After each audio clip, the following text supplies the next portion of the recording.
Welcome to Yankee Stadium.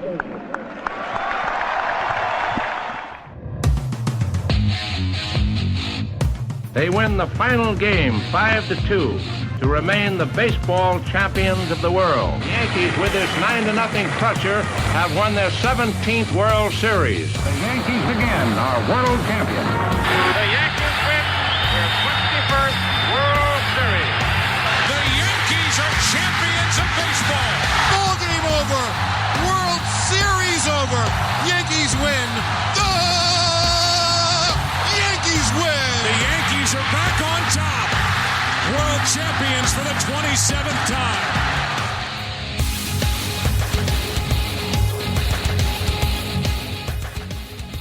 What's going on, Yankee fans? This is episode 98 of the Chase for 28 podcast. My name is Chris, and I am joined, as always, by the Podcast Padre. What's up, Pop?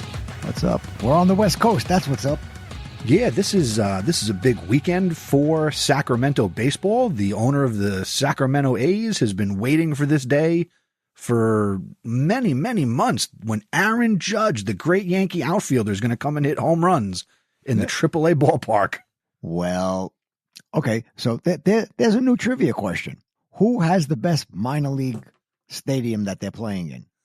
The A's or the Rays? And what would be the odds that they rhymed as well? Yeah. Actually, you know, before we get into this episode, somebody was complaining about, the home runs. And I saw this new thing about this new MLB stat called a real home run, where a lot of times now they're saying, oh, this would have been a home run in X number of ballparks out of the major league ballparks. And in order for it to count as a real home run, it's got to be a no doubt home run in all 30 ballparks. Oh, yeah, exactly. So bite me, doughboy. Yeah, that's a baloney stat. It's like exit velocity. Who cares? Yeah. Or launch angle. It's amazing. They all count for one run. I know. Sometimes 2 or 3 or 4. Well, I'm talking the batted ball, period. Yes. So I heard that people were saying, oh, the Rays, they're playing in a minor league ballpark with minor league dimensions. No, they're not. No. Steinbrenner Field has the same field dimensions as Yankee Stadium. So they are not playing on a minor league field that is dimensionally substandard to a major league field. Yeah. Again, just want to throw that out there and educate you. Not you, but listener you. No, the people that make those complaints are beyond being educated. Period. Yeah, like students sometimes. Go there.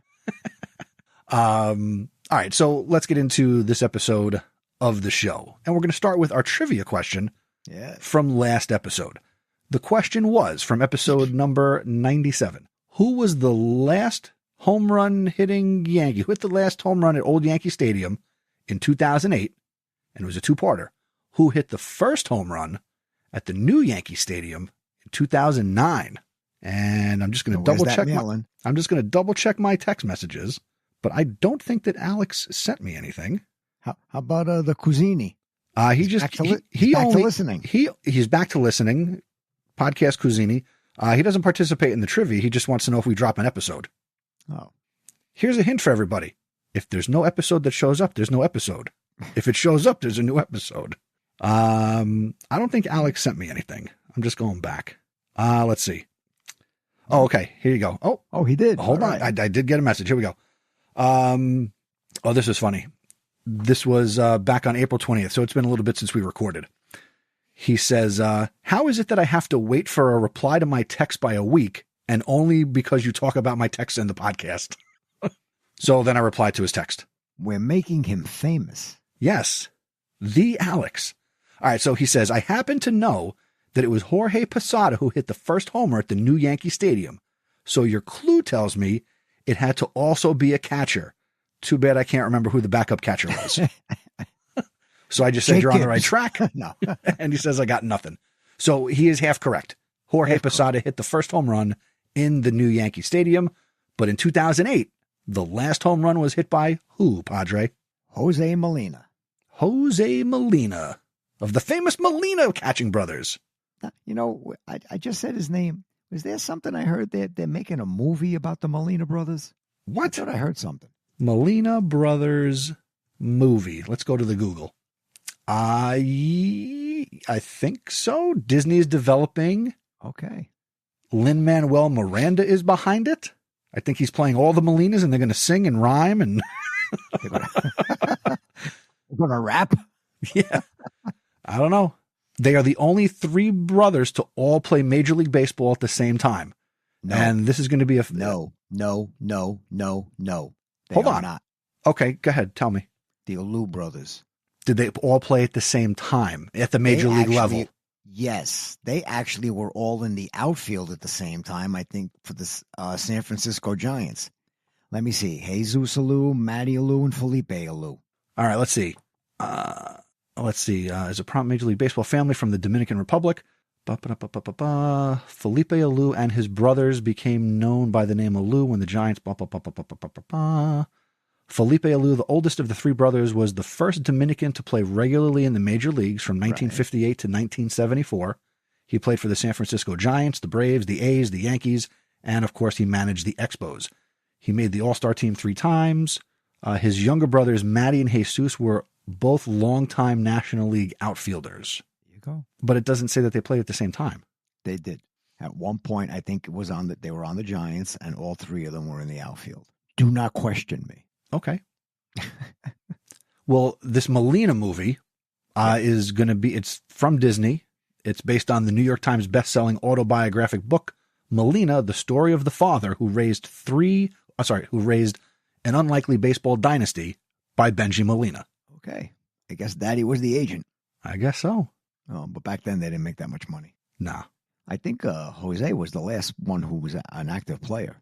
No, wasn't Yadier Molina? That's right, Yadier Molina. Yeah, he did the whole thing with the Cardinals. With the Cardinals, yeah. Yeah. All right. So, all right. There you go. We'll have another trivia question before this episode is out. Hey, or done. If you have one more boy, you could have 3 of them in the majors. They might be vendors in the stadium, but you know. Butt scratcher. Yeah. All right. So let's talk Yankee baseball. Yankees currently, as we sit here on Friday, May 9th, the Yankees are 21-16. They are still in first place in the AL East. They still hold a 2-game lead over the Boston Red Sox, who are seemingly about to implode with Rafael Devers not willing to play first base. I saw that. I don't want to DH. That's right. What did he say? What I read was he already okayed the one change to go to DH. He is not being moved all over the field now to go play first base. He's not doing that. He refuses. I had heard that he basically told management, how about you do your jobs and you go out and get a first baseman? I'm sure they're happy with him. Yes. Make them trade you. It's just fun to be down here and watch them explode up there.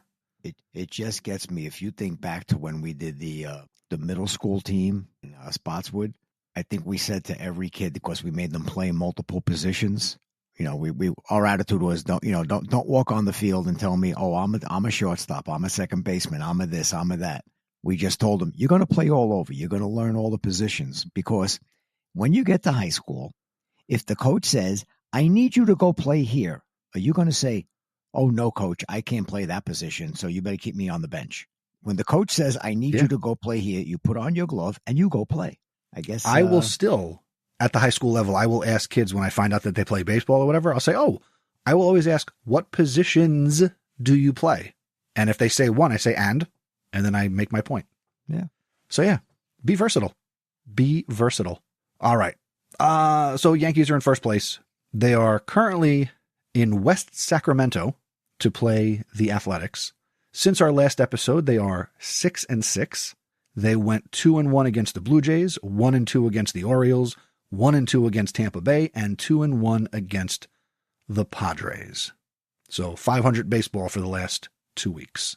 Well, I guess 500 is better than being under 500. They just seem to have hit a lull. Little bit of a lull. I mean, Aaron Judge is only batting 400. I don't know. I don't know what's wrong with him.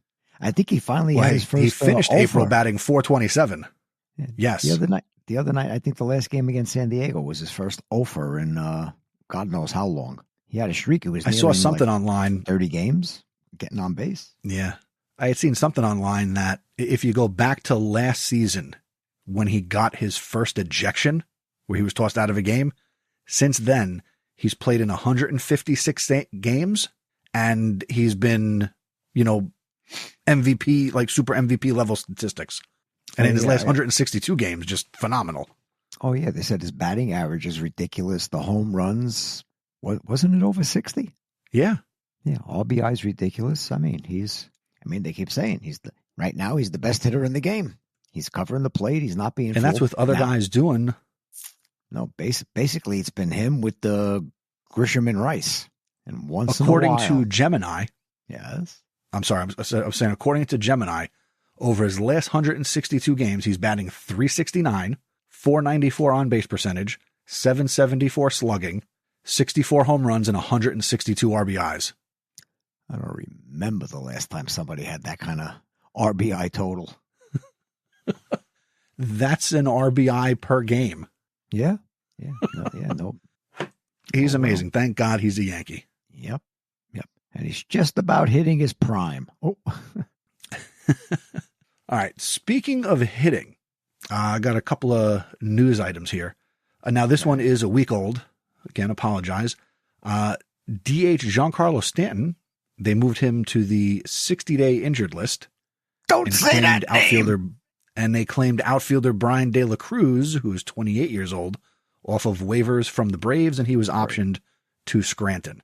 And then since then, I saw that Stanton took live BP at the stadium off of somebody. Cousins, I think. Jay Cousins, yeah. Well, 10 pitches. That's what they said, 10 pitches. I don't understand. He walked and he hit a grounder to short. Yeah, I don't get it. I don't get it either. Yeah. All right. Other things. According to Fangraphs, and this is as of today, the New York Yankees have a 71% chance to win the division and an 83% chance to make the playoffs. And I believe they have a 8 to 11% chance of getting to the World Series. Boy, those are real good numbers that I want to hear on May 9th. Yeah. Aaron Boone said, isn't getting ahead of himself, quote, "It still feels like anyone's division a month in. It still feels wide open, still feels a little imperfect." Spoken like a true scholar. Yes. Max Fried. Let's talk about Max Fried because... Thank God for Max Fried. Thank God for Max Fried. A lot of people, when they signed Max Fried, said they overpaid. This is a bad reaction. It's a bad contract reacting to the loss of Juan Soto. Max Fried is 6-0. I believe his ERA is 1.54. They've won every single one of his starts. Right. And in his last game, he retired 11 of the first 12 batters that he faced. Yeah. What is it? I think the only 2 games he didn't get the decision was this last one this week against San Diego, where him and Cease battled to that 1-1 tie before they both were taken out. And then go back to opening day when, as I said, he couldn't hold a 20-run lead. Yes. But I think every other game, he's got the win. Yeah. I'm sorry, his ERA is 1.05, and that is through 51 2/3 innings. Yeah, he's doing fine. He gets like 7-8 strikeouts a game. He holds the other team down. They don't get more than 5 hits.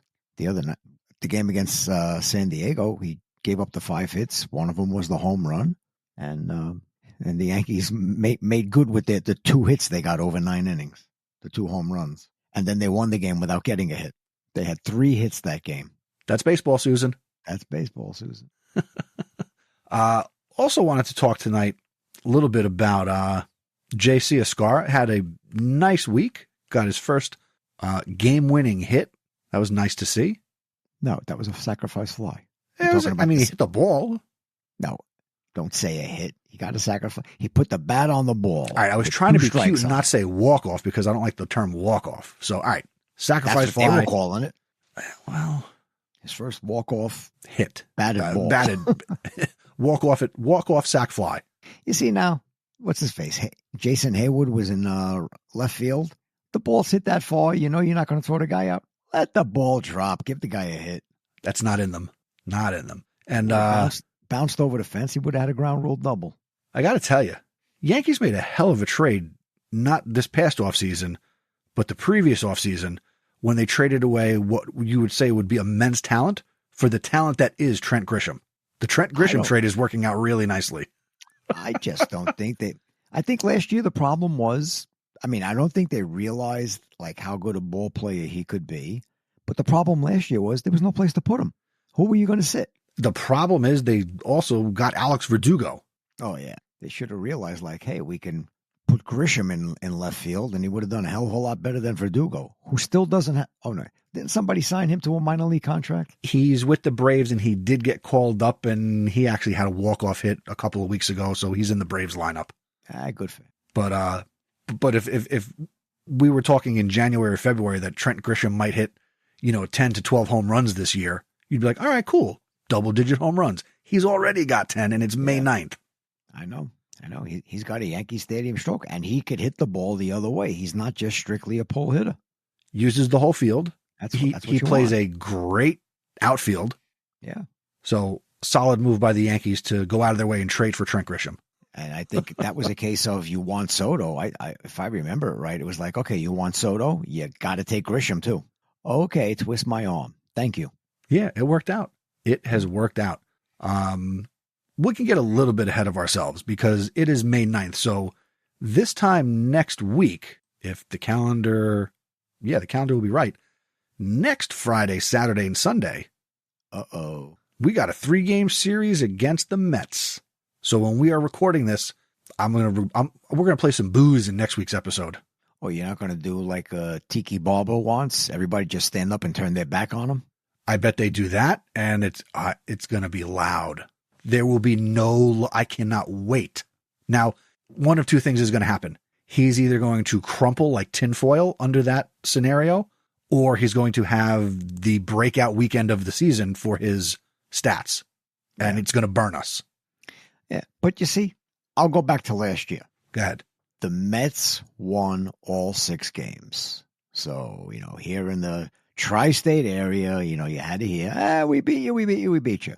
And my mind just says, I don't care. Before every year, I always say with the Subway Series, I don't care if the Mets win every game. If I get to go to a parade for the Yankees winning the World Series, I don't care. And if a Met fan turns to me and said, oh, but we beat you all 6 games. I'm like, oh, you want to meet me for a drink at the parade? What are you talking about? So I've always said every year, I don't care who beats who during the season. If my team wins the last game played in that season, I'm happy. I don't care what they did during the season. I really don't.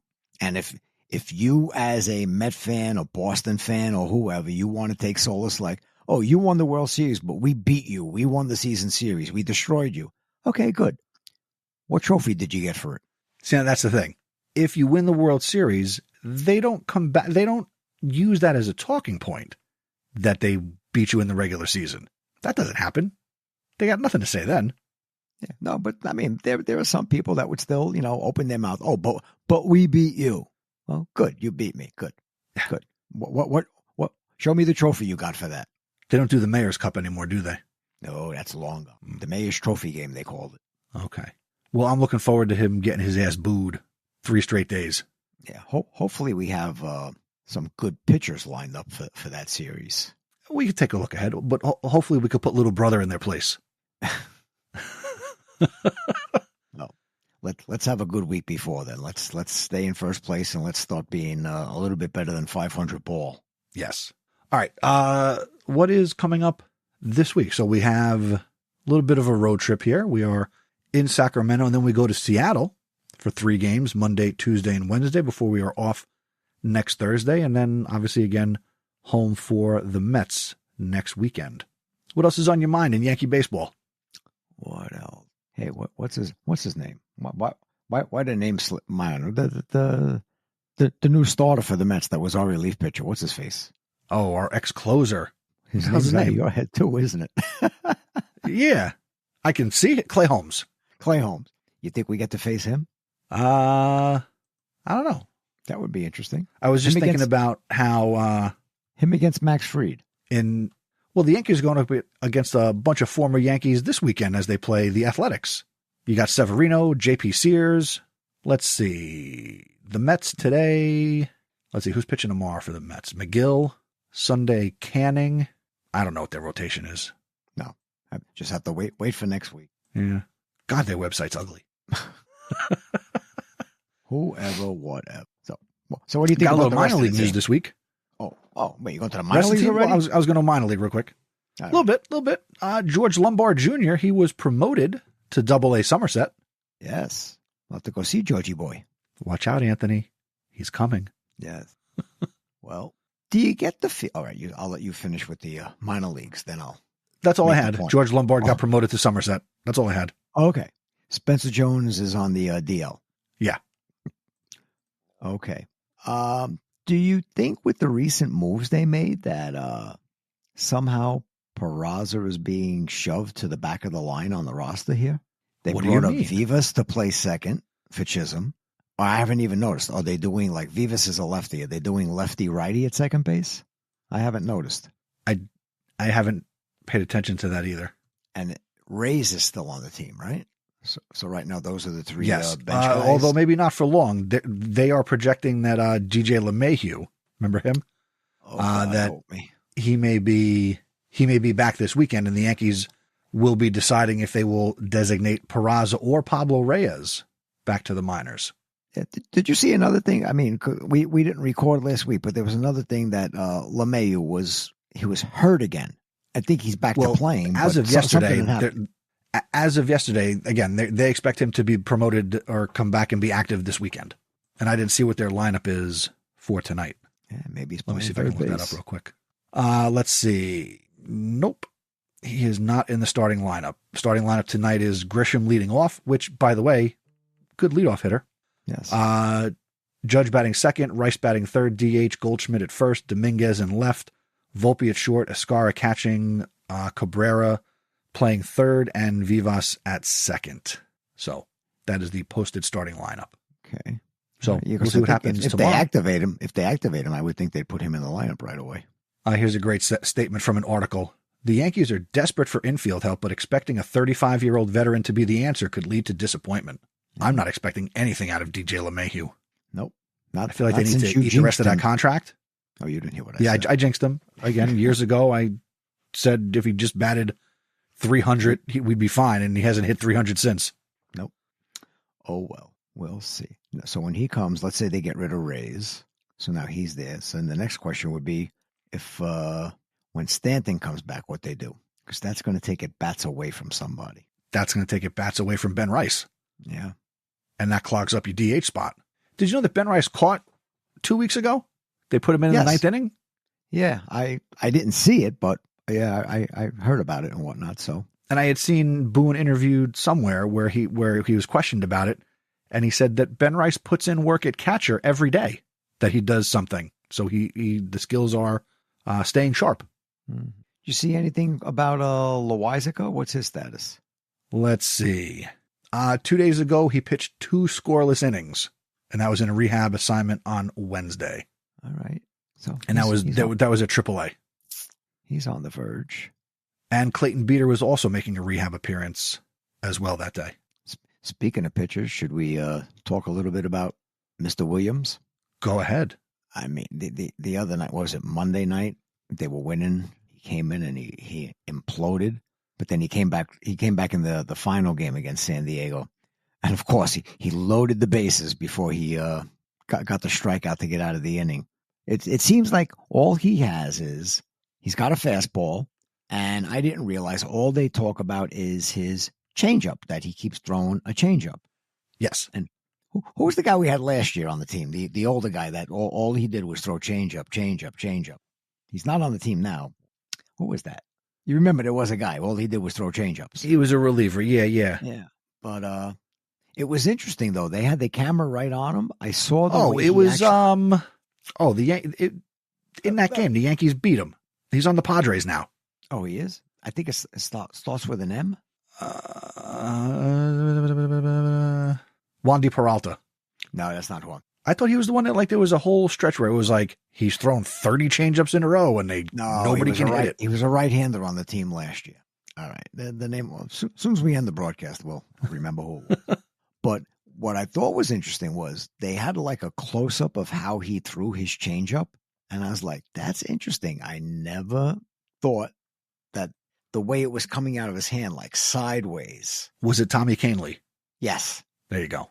But the way Williams throws it, it's like he spins it off the side, like he throws it like that. Like a screwball. So it dips almost like a screwball. And that's his changeup. Basically, he's either throwing that or he's throwing his fastball. But we've heard in the last, 5 to 7 years that there have been pitchers who have come to the Yankees, not done well, and we chalk it up to they're not cut out for New York. They move on, and then they're working in another organization with another pitching coach and another pitching philosophy, and all of a sudden, they're able to pitch again when they're not in New York. Sonny Gray? That's the name I was going to mention, right? Yeah, he's the famous one. The Yankees wanted him to pitch one way. That's not the way he wanted to pitch, and as soon as he left, he went back to his way, and he was fine again. Yeah. He was fine with Oakland. He came here. He sucked. Then he went away. He's in Cincinnati. Cincinnati, wow. Who mentioned that? and now he's fine. What got me was the way they were talking about maybe getting him back. That was that talk was at the beginning of the season with Cole going down. Yeah. But could Devin Williams be a victim of the pitching philosophy of the New York Yankees?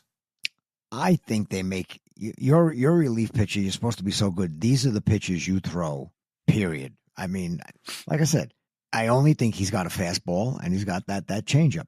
There might be something else he throws in there, but it's like his number 3 pitch, and that's it. So they keep saying, he's going to find it. He's going to turn it around. The problem is he keeps missing the strike zone. When he finally did good in the 3rd game against San Diego, he was hitting the corner. He was getting the call. If you look at other games he pitched, that pitch just misses, and he ends up walking people. Yeah. And then he tries to come inside with his fastball, and he always seems to hit somebody. He did it again on Wednesday night. I don't know. Hopefully he finds himself. Until then, Weaver and lasagna's on the way. Yes. And speaking of your Reds, they are currently 19-20, a game ahead of the Pittsburgh Pirates. What a couple of weeks the Pirates are having. Winning streaks and losing streaks? No. So it has nothing to do with baseball. So remember a couple weeks ago, it was just after it was either just before the Yankees were in Pittsburgh or just after they left Pittsburgh, that there was controversy at PNC Park about the team deciding to take down a placard in right field that honored Roberto Clemente and replacing it with a beer ad. And then the fans were up in arms like, how dare you take down the Roberto Clemente thing on the outfield wall? So then the team backed off putting the advertisement in that spot, and they put the thing back up there.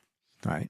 Then you got the guy falling out of the stands and he's in the hospital. He broke he's in critical condition, drunk and fell out onto the outfield, so fans falling out of the stands. And then the other day you get a story, you get video footage of a ballpark employee, security guy, beating the crap out of a fan who goes up, and you can kind of see in some different footage, kind of probably says something inappropriate to this guy. So the security guard pops him one, and then the guy's bleeding or whatever and spits blood on the security guard. And then you got the security guard who takes his belt off and starts beating the guy. And they fired their manager yesterday. I think there's a lawsuit. That guy's going to get a lot of money. If you see the video, I think the security guard was in the right. Nah, he loses. And I've already seen some AI images of what looks like a bobblehead of this guy holding his belt up. So not a good week to be a Pittsburgh Pirate. Paul Skeens has got to be thinking, how fast can I get to New York? Because they're not going to pay him. No. All right. You got anything else? I only have my some This Week in Yankee History that I'll share a couple of things from the last couple of weeks. We can go back to last week, May 2nd, 1939.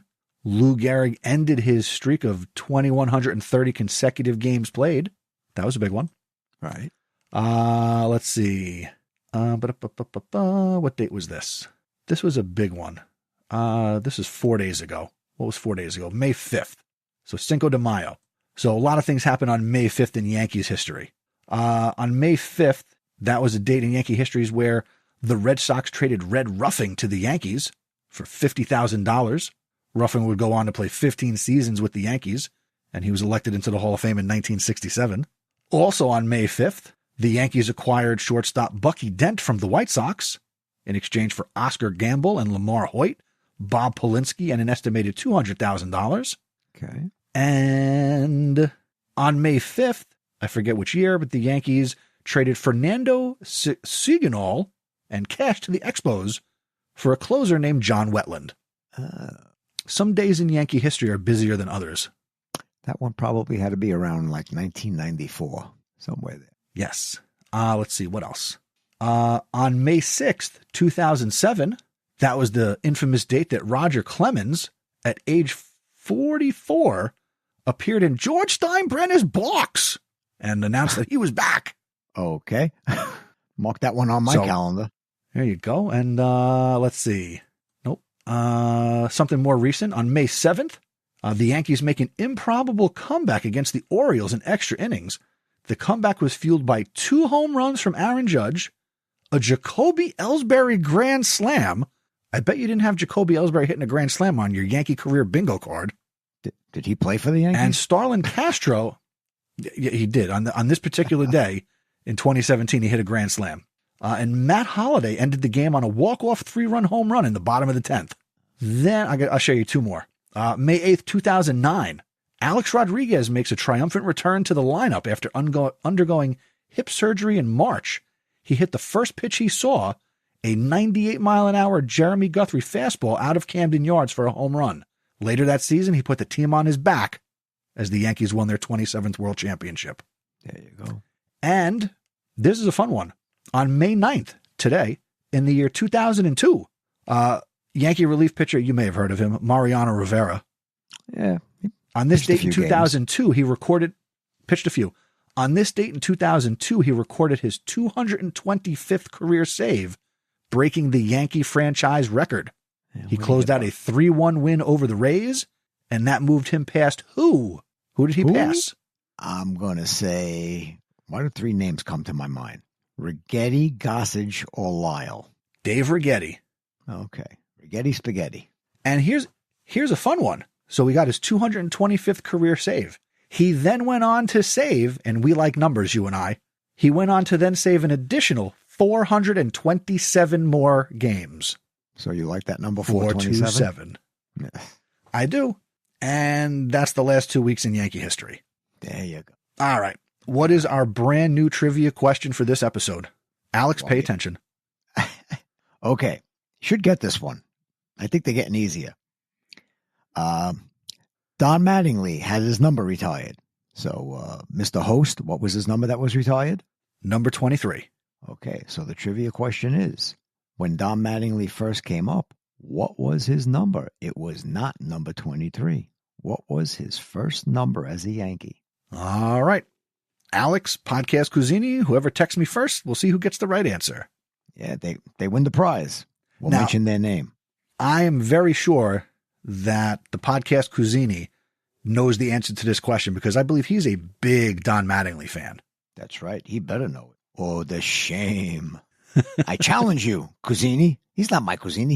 He's my nephew Cuisini. All right. There's your podcast trivia question for this week. We'll be back next week as the Yankees host the Mets.